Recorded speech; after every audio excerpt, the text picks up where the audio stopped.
Scott was picking 4th overall, so 4th from the left if you want to follow along there. And this is a 15-team Roto with OBP. I probably should mention Tout Wars. It's an industry expert league. It's been around for a very long time. So again, this is 15-team Roto with OBP instead of batting average. Scott was picking 4th. We'll get into the specific players and all that in just a bit, but I have to imagine you're pretty excited, Scott. Like, I looked through this entire team and I came away thinking this is a Scott White team. Interesting that you say that, because I think for the first 3 rounds, it most certainly wasn't. And a little bit of, for the second straight year, my plan for the you got Ronald Acuna, and you are a Braves fan. How is this not a Scott team? Oh, but from a fantasy perspective, Chris is more the Acuna guy, and that's what I'm getting into. Is like for weeks, my plan. I knew I had pick 4. I finished 4th last year. I was going to take pick 4, hoping Soto in an OBP league would last to 4, but understanding he probably wouldn't, and I would take Jose Ramirez. That was my plan.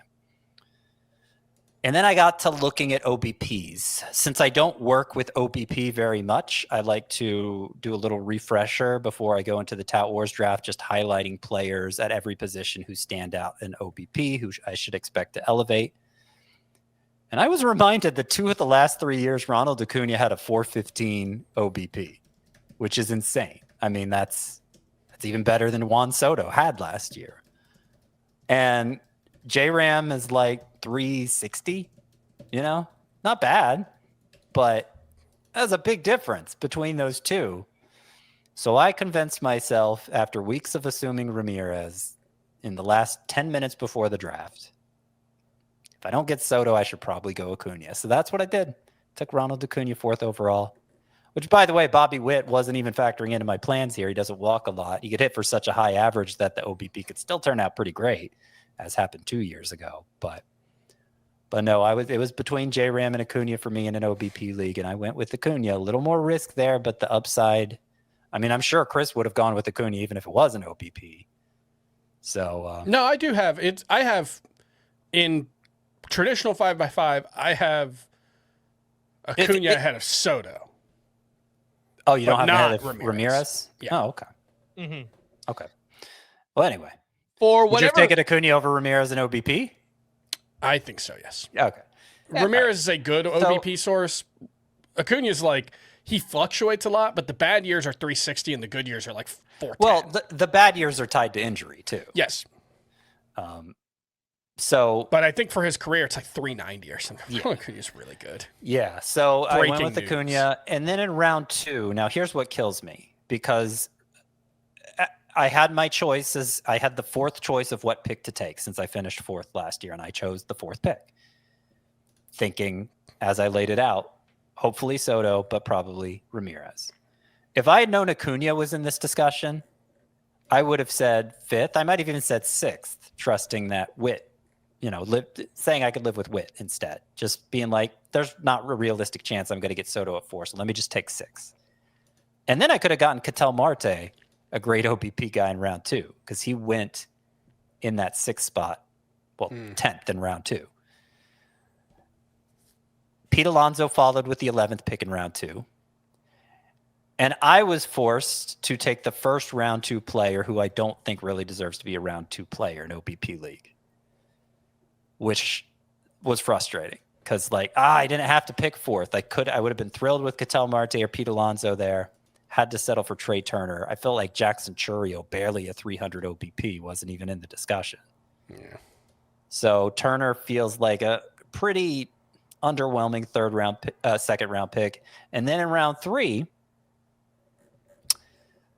Manny Machado is who I took. And my own ranking said Matt Olson. I think by the categories, Matt Olson made more sense. But my rationale was, man, as thin as third base is in a 12-team league, if it's close enough between Olson and Machado, probably should just take Machado and not have to worry about that very weak position anymore. A lot more first basemen become interesting in OBP versus batting average, or at least a handful more, so maybe it won't be so bad.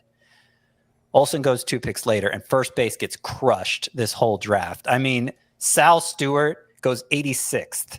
That's the kind of That's the way things were going. Like every first baseman going well ahead of ADP. Wow. So as it turns out, I ended up with not just Machado, but Isaac Paredes and Royce Lewis. I ended up with 3 third basemen. And first base, meanwhile, I had to scrape the bottom of the barrel. I don't know if we want to get into that yet or if you want to go through some picks. But that's... yeah, you did scrape the bottom of the barrel. I scraped the bottom of the barrel. I guess I'll get into it. Probably mention who it is. It's Spencer Steer. It's Spencer Steer, who I think, relatively speaking, is a bargain because he's an round 18, by the way. Yeah, round 18 team league. What pick does that come out to? That's like 250 that sounds like 240 something. Yeah. Ryan O'Hearn went one spot before. I'd rather have Steer than that. And what's another good example of how first base was getting crushed in this draft? I'm not seeing it immediately here, but trust me when I tell you, people were reaching. I didn't want to reach. I thought I could live with Steer. But really what I like that I did here is, we talked up Bryce Eldridge is any league with a bench, just grab him and wait for him to gain first base eligibility. So I thought this was the perfect scenario to do that. Took him a little ahead of ADP, but since every first baseman was going well ahead of ADP and since the cost was low either way, 19th round, right after Spencer Steer, I took Bryce Eldridge. And then very late in the draft, I took Charlie Condon, who is having a big spring and could be an OBP guy, frankly.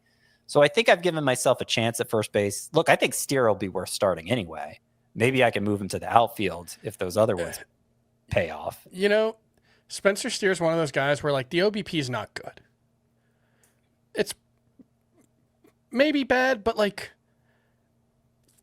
this is one of those things I've had to wrap my head around. We talk about this a lot with like velocity, but OBP is also like batting average has dropped a lot. But like when I was coming up, when I'm 15 and learning what OBP is, it used to be like 330 was average and like 310 was unplayably bad. Now 315 is pretty much average. It's not far off. So and Steer's actually not as terrible as you think. He's actually probably slightly better in OBP than he is batting average. He walks a lot. Yeah. But his batting average is so low that it... And a wrinkle there is his batting average was dragged down by an awful April where he clearly wasn't healthy. Yeah. And I think people are forgetting that with Steer also. But you know what? It's obviously Steer isn't the highlight of the team here. I think he's a fine concession for not wanting to pay the premium for a first baseman. It's just funny how it turned out because I could have taken Olsen thinking I took Machado thinking there'd be a headache at third base, and the headache actually ended up first base, which I know has happened to a lot of people in these 15 teamers with the corner infield spot to fill. Other notable picks, Bryce Terang in round 4. So that's your guy. Acuna, Turner, Machado, Terang. I'm pretty much covered for steals at that point. Terang should deliver a good OBP. Well, here's another steals guy. Pete Crow Armstrong in round 5. That was one of the big eyebrow raisers. That is the effect of an OBP league. Pete Crow Armstrong delivered probably his best case scenario last year, and it was still sub 300, the OBP league. So you see how much he falls. Sub 290. Yeah. Hopefully taking Acuna instead of Jose Ramirez in round 1 will make up for Pete Crow Armstrong's shortcomings there. Jose Altuve is my third outfielder, actually. I don't need him for middle infielder. Connor Griffin. Yeah. The steals keep coming, baby. Yeah, 12th round is very good. I wrote down pick 177. Pick 177. He could be an OBP drag. His ADP the past week was like 150 around there. So this was the point in the draft when I realized, I'm going to have to go cheap at first base. My first baseman is going to suck. So I need to make a big splash somewhere else. And I decided I'd take the shot on Connor Griffin in the 12th round. You probably want me to touch on pitching a little bit. So obviously I went a little weak there since my first 5 picks were hitters: Acuna, Turner, Machado, Terang, PCA. Jesus Luzardo in round 6, Framber Valdez in round 7. That's my duo. I think it's a fine duo. Yeah, it's a good pairing of skills. Josh Hader in round 9, Carlos Estevez in round 10 are my closers. It's hard to be thrilled with either one of those, but I have to put it into context. First, in addition to first base getting slammed in this draft, closer got slammed. Is this a saves league? Yes. Okay. Yeah. I obviously am not excited about Carlos Estevez, given some of what we've seen this spring. I put him in bust 2.0. Carlos Estevez, where I took him, was after Dennis Santana, Sir Anthony Dominguez, and Griffin Jackson had all gone off the board. So it's like, well, I guess I like him in that context, and just hope that them saying, oh, he went through this last spring anyway. And, he still led the majors in saves. So,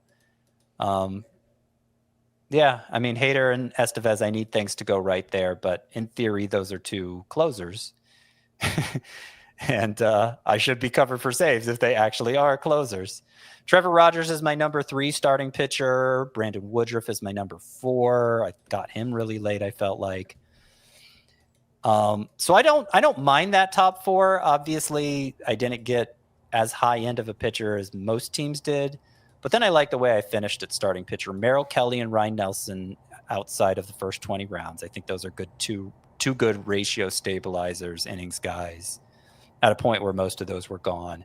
And then Shane Bieber very, very late, just crossing my fingers on him. Jacob Lopez, like the strikeout upside there. Mick Abel, Parker Messick.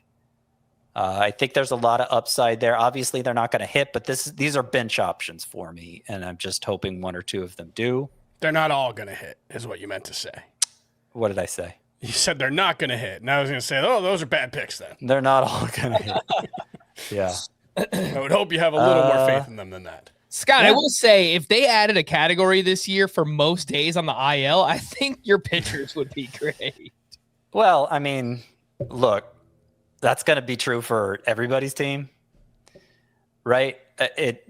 Josh Hader is already dealing with injury. Brandon Woodruff is supposed to be ready for opening day, but he's already dealing with injury. Ryan Nelson, they don't think that injury. I'm sorry, Merrill Kelly, they don't think that injury is a big deal, but technically he might begin the year on the IL. Shane Bieber definitely will. And Shane Bieber's the one I'm actually worried about, but I got him so late that I got him almost, I think, close to 300. And we should mention that there are unlimited IL spots in this. Yes. So it's also makes sense. With both Woodruff and Kelly, I think there's been some I don't know if they'll be ready for opening day. In both instances, though, it does sound like the expectation is still not opening day. Like they will not be the opening day starter. And they might have been if they were fine. But the first turn through the rotation is still the expectation for both Brandon Woodruff and Merrill Kelly. Yeah. So I feel fine about them health-wise. I mean, Woodruff doesn't mean he'll stay healthy all year. He rarely has in his career, but he was a bargain where I got him. 13th round. I'm kind of out on Brandon Woodruff a little bit this year, but 13th round in a 15-team league is. I mean, that is he went after Blake Snell, Shane Boz, Mackenzie Gore, Bubba Chandler. For how long you waited, I think your pitching staff's pretty good.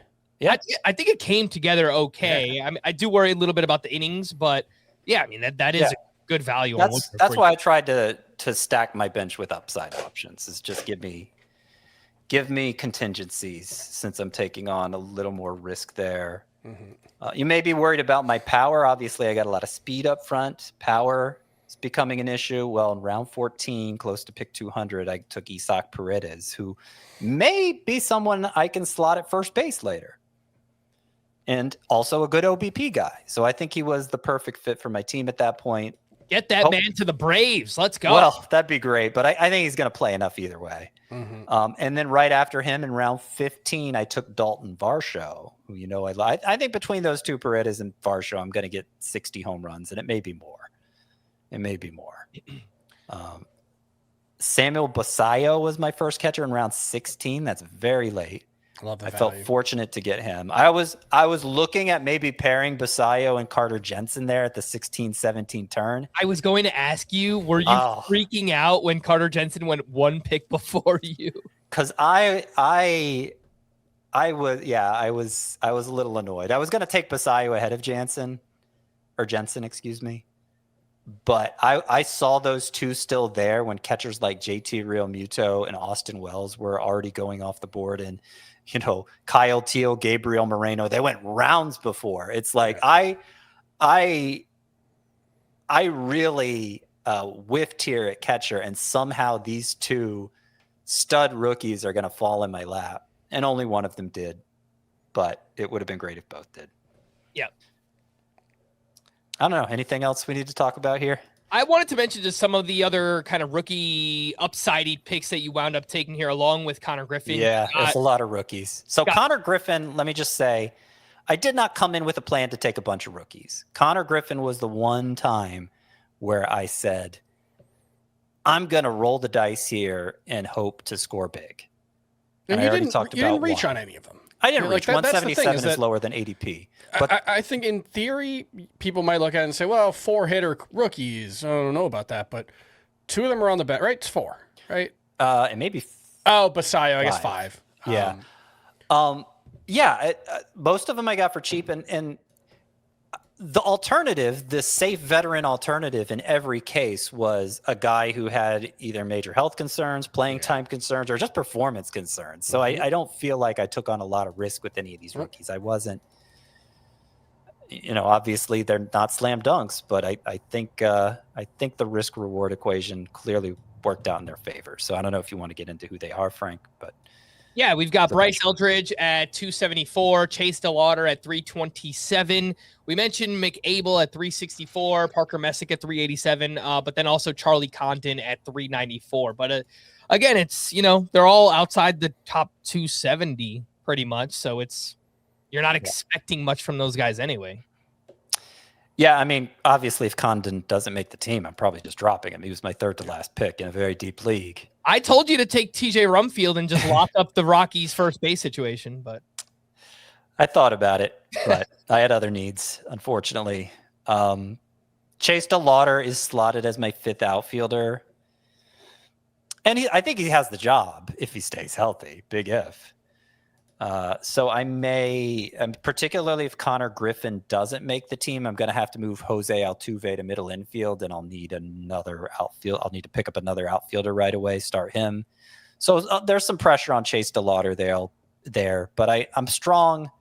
I'm strong with my top 4 outfield spots, which is better than I usually am in the outfield coming out of this draft. Deep 5 outfielder league is usually like 2 or even 3 spots that are looking pretty dicey. And this time it's only the 1. So I think I'm ahead of the game there. And you know what? DeLauder might just turn in a great rookie season. Hope springs eternal.